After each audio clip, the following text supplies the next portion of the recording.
that tonight on ET Now with me, Sumita Karir, and my colleague Shibani Gharat. Shibani, tonight the big story cannot be anything other than Sergio Gor assuming office. So ladies and gentlemen, Sergio Gor, US Ambassador designate to India, he took charge today. In fact, in a public address before assuming office, Mr. Gore thanked US President Donald Trump. He stated that his mission in India is to strengthen the ties between the oldest and the largest democracies.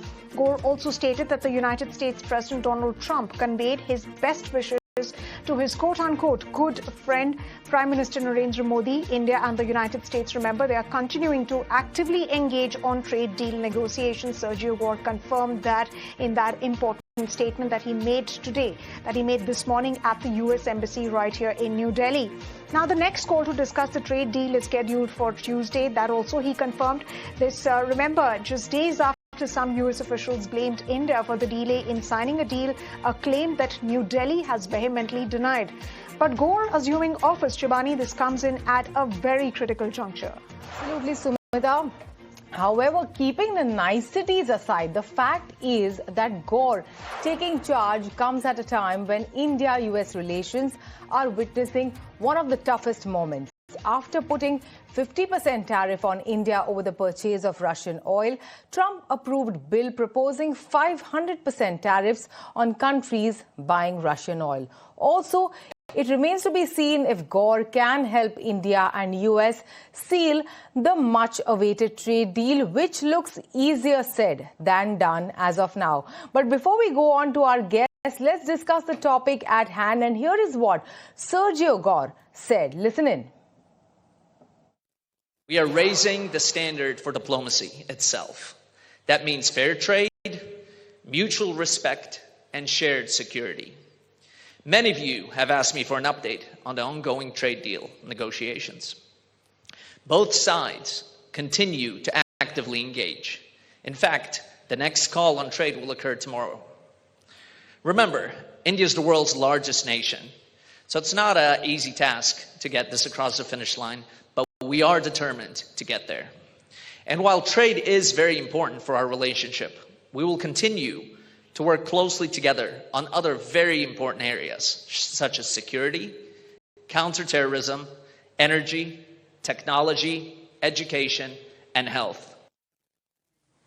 All right, ladies and gentlemen, this speech was struck on an optimistic note, and of course to make sense of what Mr. Gore essentially stated and the road ahead for India-US ties, especially in 2026.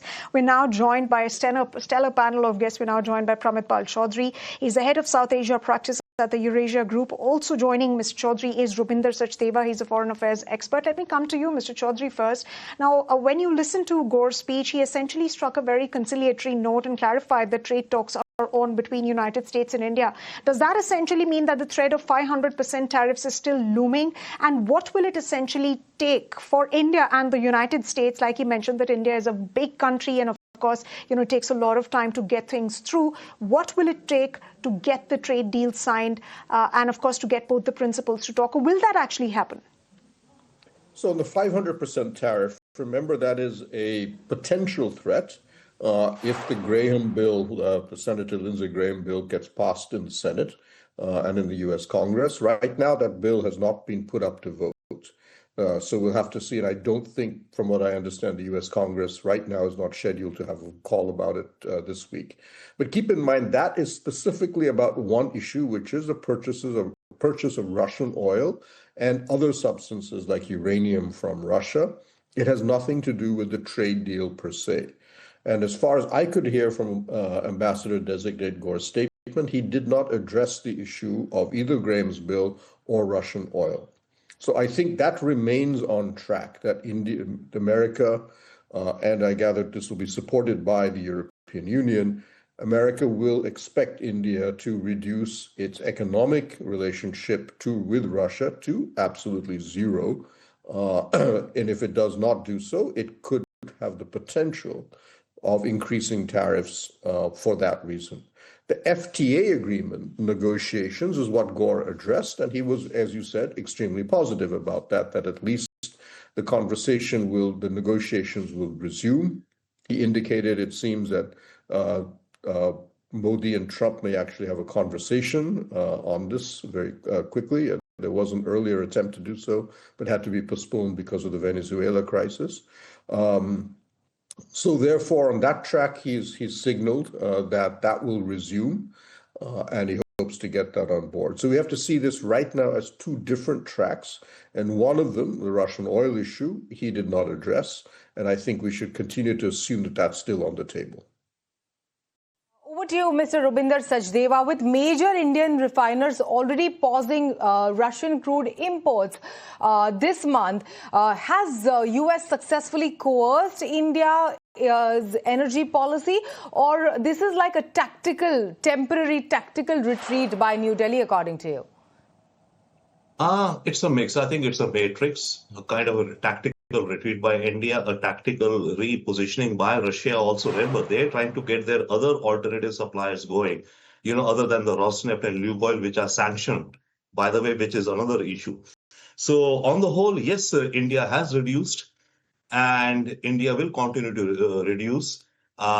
Basically, it's an economic decision for us. Last year, when we purchased Russian oil to the tune of about $52 billion, I think we ended up saving around $10 billion if we had purchased that oil from the open markets, right?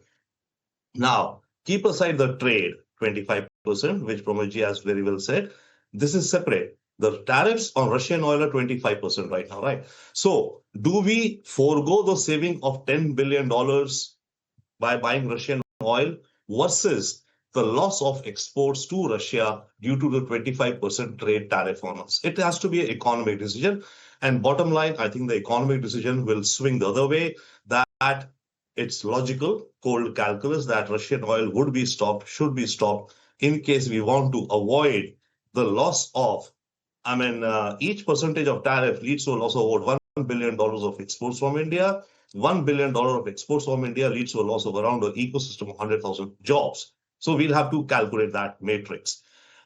Coming to the FTA, quickly I'll come to the FTA. And then, of course, the 500% is in the future.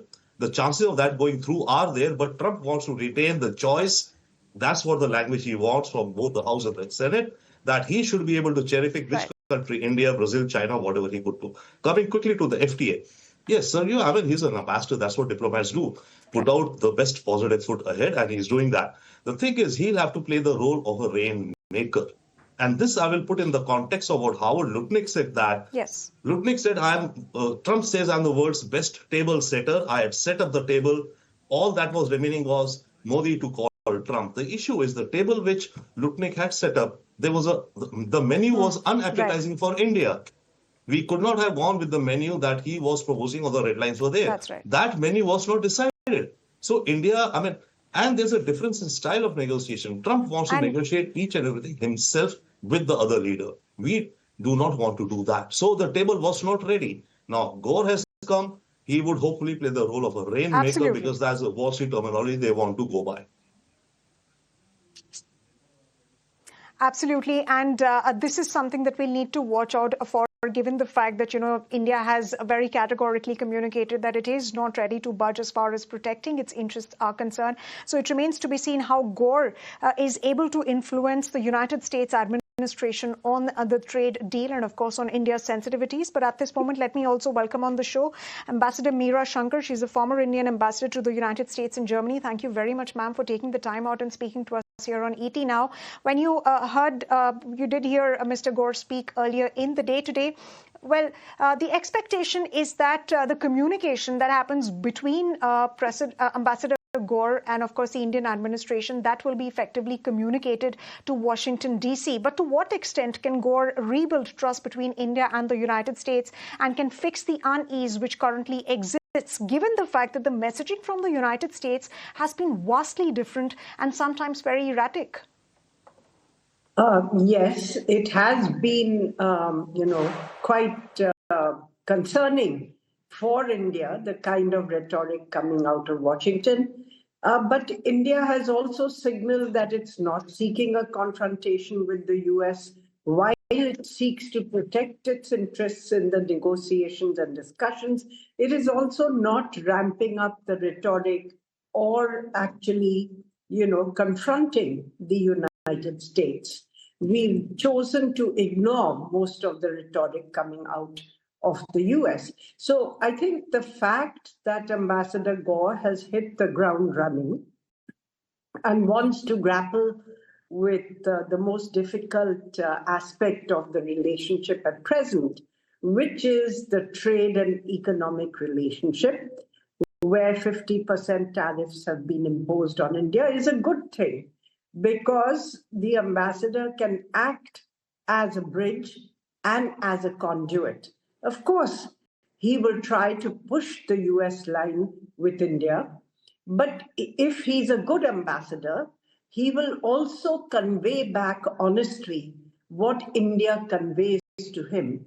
And therefore, a channel of communication opening up at the highest level in the US government, because he has a direct line to President Trump, I think will be helpful. Because otherwise we are negotiating, from a distance, teams meet, and then, there are issues which are pending. Absolutely. Ambassador Meera Shankar. They remain on the table because there's no continuity in terms of the messaging going back and forth from both sides. We have an ambassador in Washington, but it's equally important to have a US ambassador here who can convey to the president, especially since Gore has been very close to President Trump, Absolutely. that he will be able to convey directly to the president. But also, I think we should not rouse expectations, because we've been at this point many times in the past when our side has said, a trade deal is almost likely, and now Commerce Secretary Lutnick says a trade deal was on the table, and so on. And then somehow or the other, things haven't fallen into place. And we've seen actually a worsening of tariffs. Absolutely. With the We shouldn't 25% tariffs. Pin too many hopes, is what you're saying. We should be rational. Yeah. We should try to work with Ambassador Gore to get our message across. Yeah. And also at the same time, manage expectations. From your experience, Ambassador Meera Shankar, and given your experience in this field, help us understand, because a lot of critics of Sergio Gor say that, he's a political appointee with not much prior diplomatic experience, but very close connect to the White House. So how can Sergio Gor actually successfully, change the language of this deal going forward, according to you? Can he successfully do that or deliver that? Well, I think we'll have to wait and see whether he can successfully deliver it. But the most important element in this is that he has President Trump's ear, because the professional diplomats can help him with the rest of the diplomatic spectrum. But this political aspect, especially in a Trump administration, because it's all top-down decision-making. It is President Trump who takes the decisions.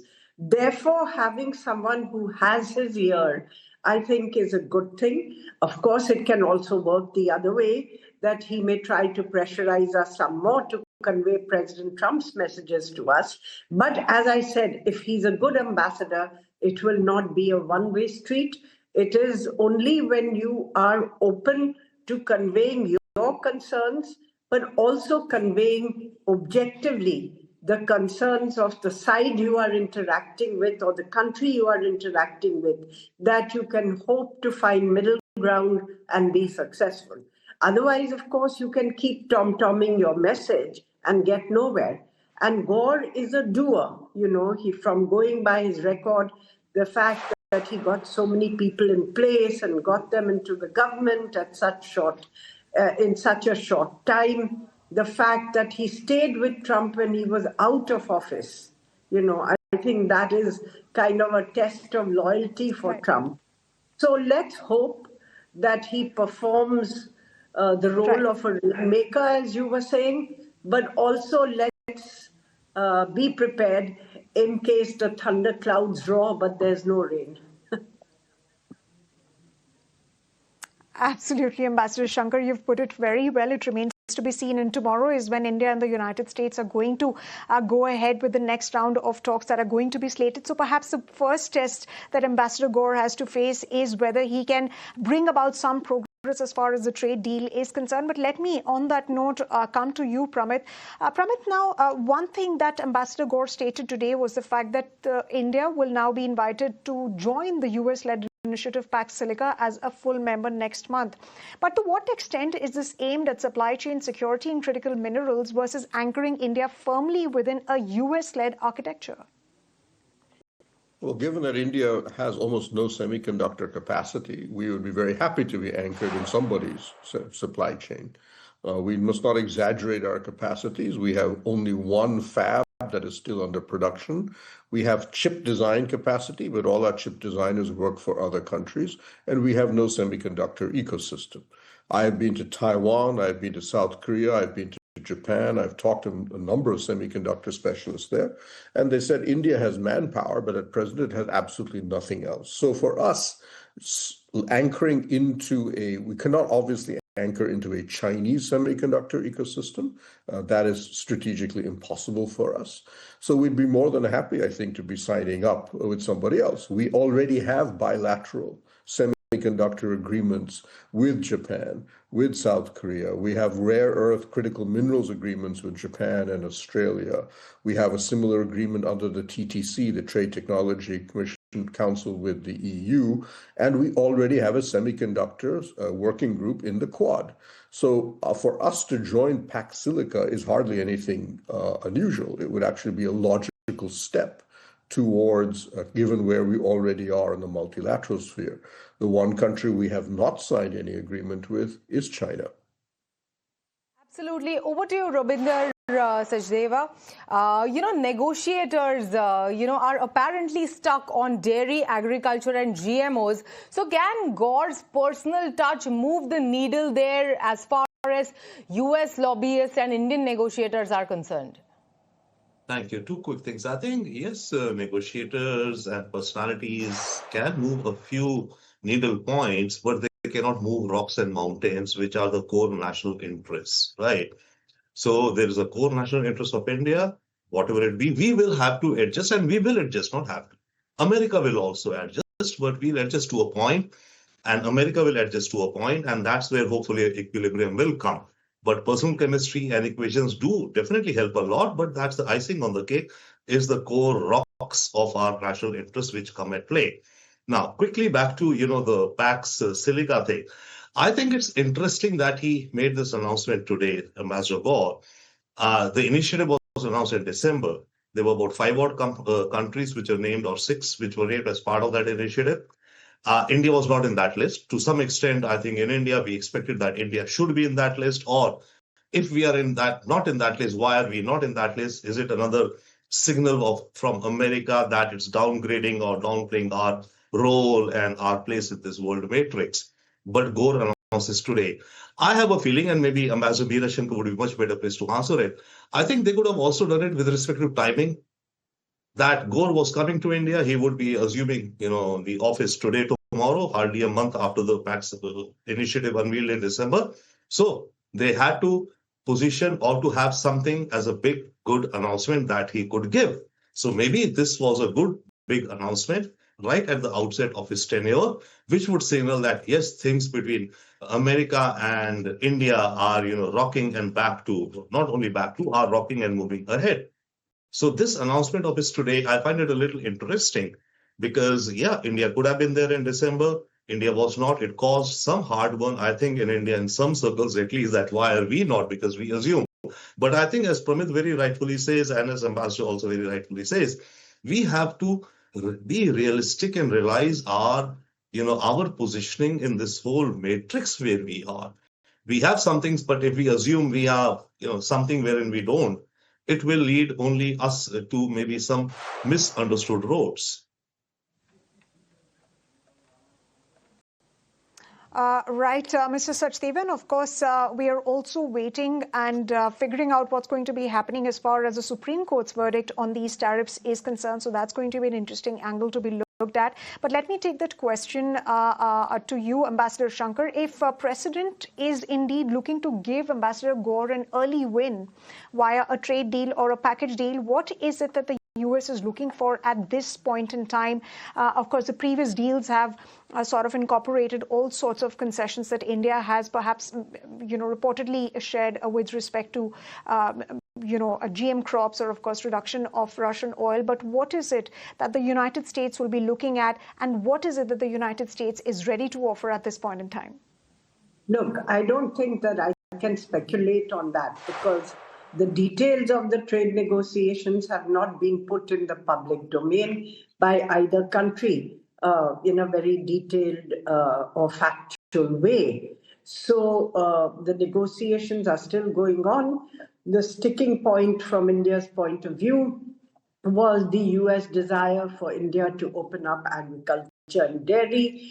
And here we had difficulties because in dairy there are religious reasons, because their dairy cattle are fed with non-vegetarian or meat, feed, whereas we said that it must be certified that that the animals have only been on vegetarian feed. And so this is something which hits religious sentiments in India. On the other hand, in agriculture, our farmers are subsistence farmers, average farm size 1.5 acres. They can't really compete with these mega corporations. While agriculture provides employment and livelihood to about 40 to 60% of our people. So it's a very difficult question for any government in Delhi to open up agriculture across the board. But I do think the government has been looking at what are the products, agricultural products, that they could buy more of from the US for areas such as biofuels and so on, without necessarily their coming into the market for human food.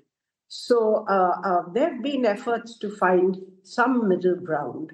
And I think that effort is where both sides will have to clinch a deal, because if the US insists on full opening of Indian agriculture or dairy, I think that would be politically extremely difficult, if not impossible, for any government in India. And so then the trade deal will remain stuck.